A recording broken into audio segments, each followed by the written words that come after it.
सती भोड़ियाई गुरु आपादाना। सती भोड़ियाई का जन्म संवत 1810 फागण वदी 11 बुधवार के दिन नाना माचियाड़ा जिलो अमरेली मेघवार समाज में हुआ था। पिता का नाम दानाबाई चाहिया और माता का नाम धनुबाई था। उनका मूल वतन खाखरिया तहसील बाबरा जिलो अमरेली था। ठेबी नदी के किनारे बहुत छोटा सा सुंदर गांव है।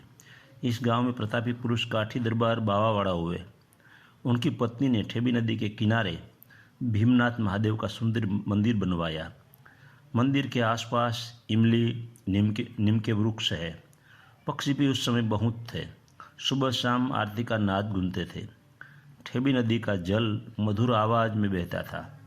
सती भोड़ियाई का संसारी नाम सोनल था। वह प्रकृति प्रेमी थी। जब छोटी थी तब भीमनाथ महादेव के मंदिर में दूर से दर्शन कर प्रकृति का सौंदर्य का रसपान कर रही थी। अछूत मेघवाल समाज में जन्म होने की वजह से मंदिर में दर्शन करने के लिए तो जा नहीं सकती थी। सती भोड़ियाई ने विचार किया, क्यों श्रवण समाज के लोग हमसे दूर रहते हैं। पता लगाया, मेरे समाज के लोग मरे हुए पशु का मांस खाते हैं, इसलिए गांव के लोग हमसे दूर रहते हैं और मंदिर में नहीं जाने देते। उनके कुएं से पानी भी हम नहीं पी सकते। बालिका भोड़िया ने तुरंत संकल्प किया कि आजीवन मैं किसी प्रकार का मांसाहार नहीं करूंगी। उनके पिता दानाबाई चलाला जिलो अमरेली के संत आपादाना के शिष्य हुए। उनके घर पर राम सागर पर भजन कीर्तन होने लगा। पिता सुबह शाम गूगल का धूप कर अपने गुरु दाना आपा को याद कर रामदेव जी की तस्वीर के सामने झुककर प्रणाम किया करते। फिर आंख बंद कर शांत ध्यान में बैठ जाते थे। सती भोड़िया यह सब देख रही थी। धीरे धीरे उनको भी भजन कीर्तन में आनंद आने लगा। पिता गुरुद्वारे चलाला आपादाना के दर्शन के लिए गए। भोड़ियाई पिता के साथ चलाला गई। पिता गुरु आपा के पैर पड़े।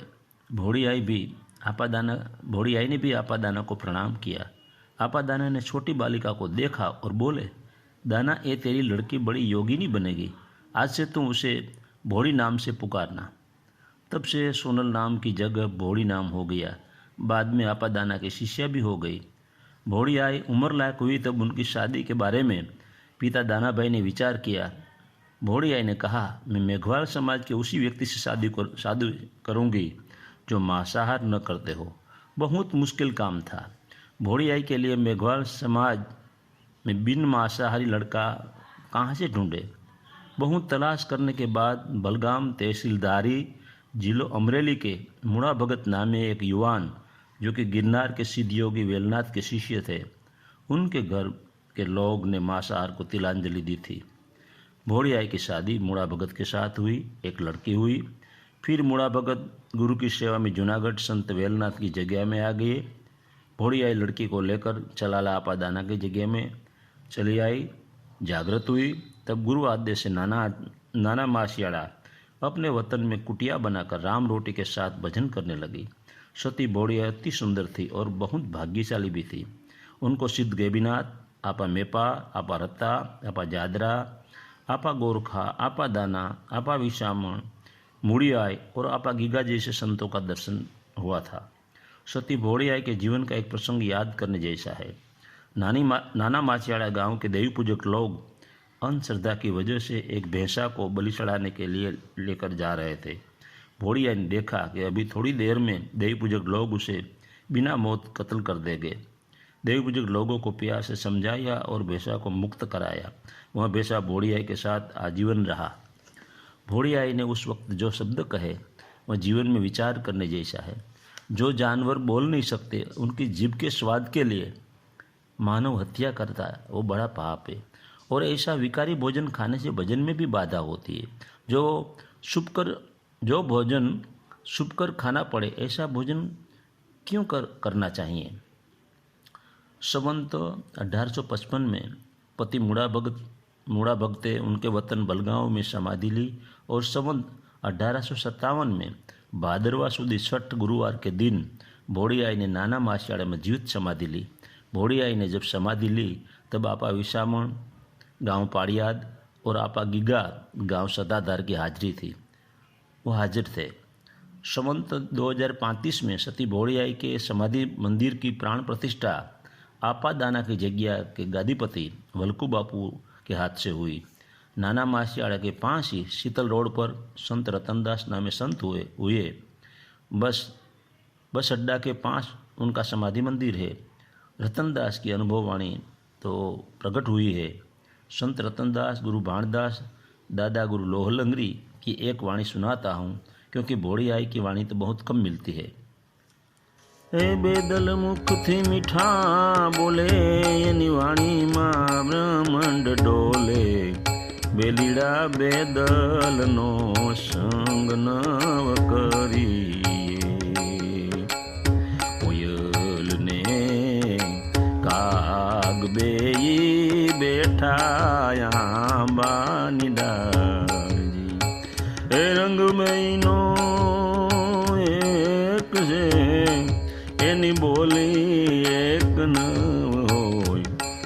बेलीड़ा बेदल नो संग नव करिए।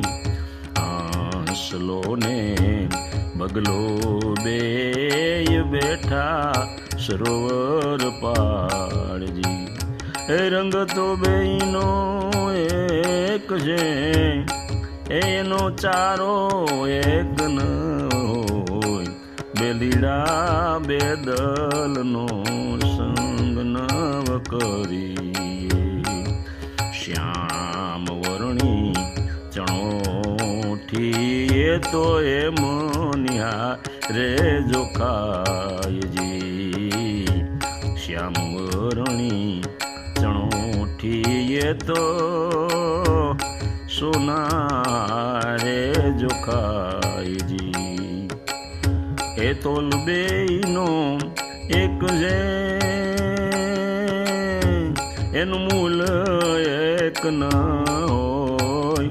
बेलीड़ा बेदल नो संग नव करिए। प्राण प्रतापे भणे रतनदास समझी जाव तोर सारू। धर्म राजा ने द्वारे जाता ए आडू 84 नु बारू। आवे आडू 84 नु बारू। बेलीड़ा बेदल नो संग नव करिए। ए बेदल मुखती तो मीठा बोले, एनी वाणी मां ब्रह्मांड डोले। बेलीड़ा बेदल नो संग नव करिए।